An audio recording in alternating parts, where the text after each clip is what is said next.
Hi learners, good morning, good afternoon, good evening. I am Rajesh Kumar. Welcome you in my YouTube channel C&D Classes.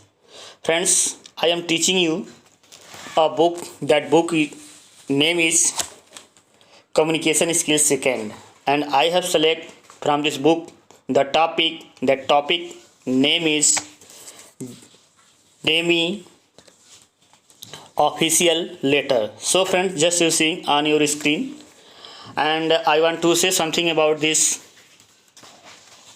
demi official letters.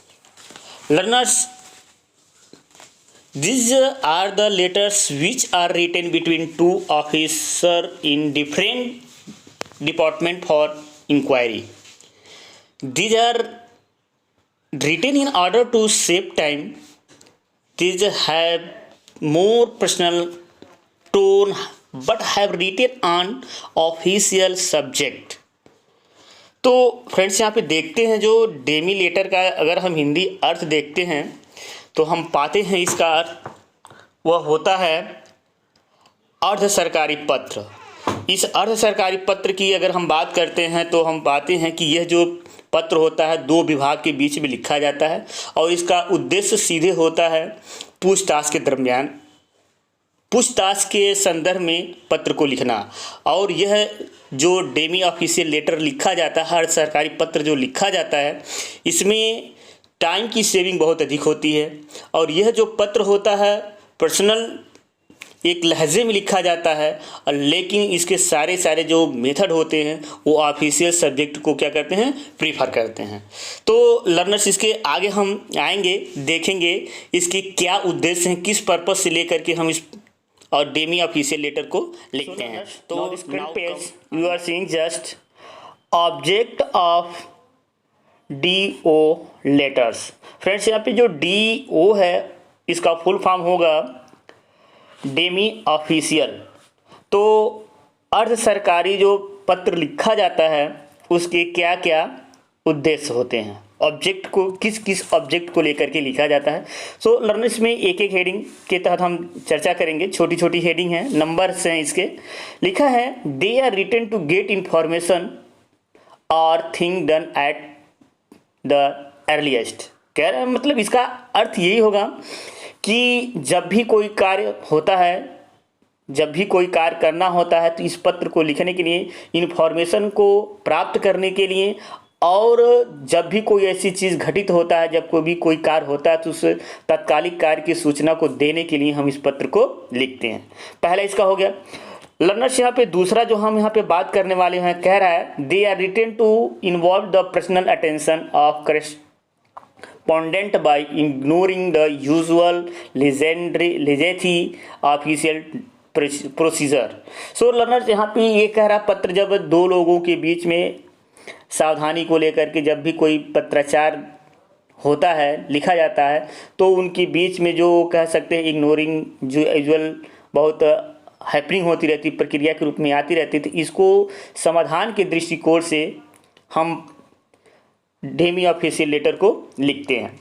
जो तीसरा यहाँ learner कह रहा है वो ये कह रहा है they are written to keep information confidentially. अर्थात ये पत्र तब लिखे जाते हैं जब किसी भी सूचना, विश्वसनीय सूचना को बनाए रखने की ज़रूरत होती है, उस दरमियान हम डेमी ऑफिशियल लेटर को लिखते हैं. सो लर्नर्स अब अगले करंट दूसरे पेज पे हम लेकर के आएंगे कि जो मेरा उद्देश्य है. लर्नर्स अब इस करंट पेज को देख रहे होंगे, मेन फीचर. तो मेन फीचर ये हमारा डेमी ऑफिशियल लेटर का होगा. जिस तरीके से मैंने बताया था elements of business letter, elements of official letter, उसी तरीके से डेमी ऑफिशियल लेटर्स के भी कुछ अपने फीचर्स हैं. तो हम बताने का प्रयास करेंगे. जैसे इसमें मैंने बताया था letterhead, date, reference number, उसके बाद inside address, subject, salutation, body of letters, complimentary, signature. इसी तरीके से इसके भी 4-5 नंबर्स हैं जिसकी हम चर्चा करेंगे. तो लर्नर्स यहाँ पे पहले की हम बात करते हैं, कह रहा है कि जब डेमी ऑफिशियल लेटर लिखा जाता है, अर्थात असरकारी पत्र जब लिखा जाता है तो इसमें रेफरेंस नंबर, डेट अवश्य रूप में लिखा जाना चाहिए। दूसरा है इसमें जो चर्चा करना है हमें, कह रहा है इस पर्सनल नाम के साथ जो रेसिपेंट होता है अर्थात जो पत्र को प्राप्त करने वाला होता है उसका भी यहाँ पूरा डिटेल दिया जाना चाहिए। और हम तीसरे की बात करेंगे। यहाँ पर तीसरा में ये कह रहा है कि ये जो लेटर जब स्टार्ट किया जाता है बॉडी ऑफ लेटर से पहले अर्थात जिसमें सैल्यूटेशन लिखते हैं तो सैल्यूटेशन में इस डेमी ऑफिशियल लेटर में dear Mister Gupta, my dear sir के रूप में हम इंडिकेट कर लेते हैं। जो चौथा इसमें हम उस पर चर्चा करेंगे वो ये कह रहा है कि ये जो लेटर होता है कह सकते हैं कि मैक्सिमम रूप में अधिकतम जो होता है वो कॉन्फिडेंशियली होता है अर्थात भावात्मक रूप में नहीं होता है, टू द पॉइंट को लेकर के इस पत्र को हम लिखते हैं। जो छठवां है कह रहा है जो एड्रेस ऑफ रेसिपेंट होता है वह नीचे लिखा जाना चाहिए। कब? जब हम लेटर को क्लोज करते हैं, बंद करते हैं तो क्लोजिंग के दौरान इसके बाएं हाथ के तरफ इसको इंडिकेट अर्थात रिसिपेंट का न डिटेल पूरा हम डाल देते हैं। तो ये इसके फीचर्स हैं लर्नर्स। अब इसके फीचर्स के बाद हम एक इसी पे बेस्ड एक मैं डेमी ऑफिशियल लेटर का उदाहरण लेकर के आऊँगा और उसको हम समझाने का प्रयास करेंगे कि इसके मेन फीचर कौन कौन से हैं, किस तरीके से to the point demi official letter को लिखा गया है। पेज को देख रहे होंगे। अभी इससे पहले जो हमने चर्चा किया डेमी ऑफिशियल लेटर के बारे में, उसके थ्योरेटिकल पॉइंट को देखा, उसी पे बेस्ड हमारा ये जो पत्र है उसी पैटर्न पे आधारित है। उसमें हम समझाने का प्रयास करेंगे कि जो थ्योरेटिकल बताया था प्रैक्टिकल रूप में इसमें किस किस तरीके से कहाँ कहाँ पे किस हेडिंग के तहत क्या अंजाम देना है।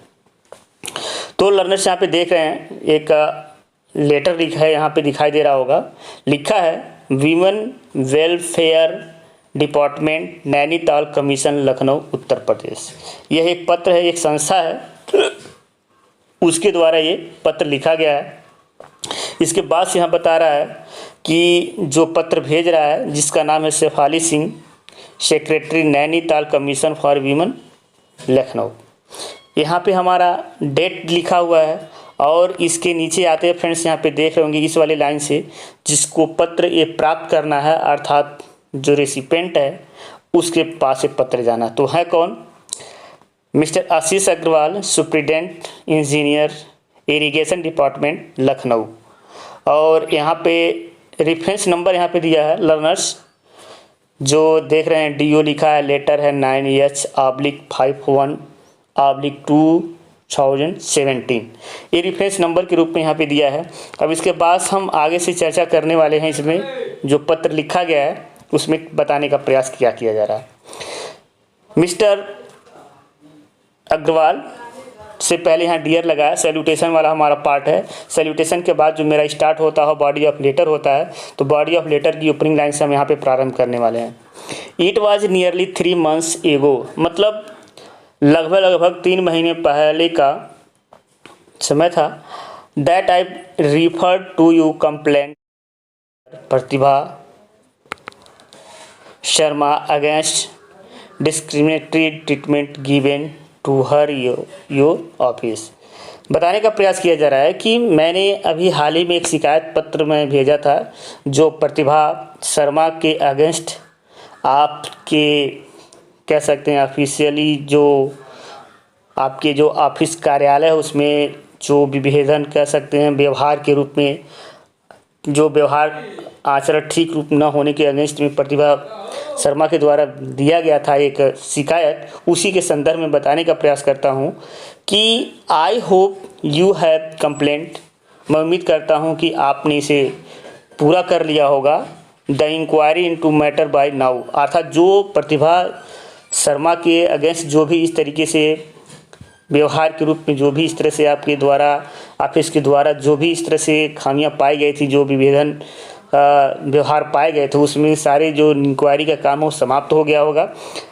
और आगे कह रहा है I therefore would like to inform, और मैं आपको अवगत कराना चाहूँगा कि बिना किसी अगली देरी की आप जल्दी से इंक्वायरी को ढूंढ कर लें, पूछताछ की प्रक्रिया को पूरी कर लें और इस तरीके से पत्र के बारे में अवगत कराएं। तो यह फिर दोबारा यहाँ पे आता है सिग्नेचर के रूप में, योर सिंसियरली शेफाली सिंह पुनः इंडिकेट कर रही हैं, और इस तरीके से डेमी ऑफिशियल लेटर का यहाँ पे क्या हुआ, समापन हुआ। तो learners, I think it will be helpful for you और in your examination. Have a nice day. Thank you.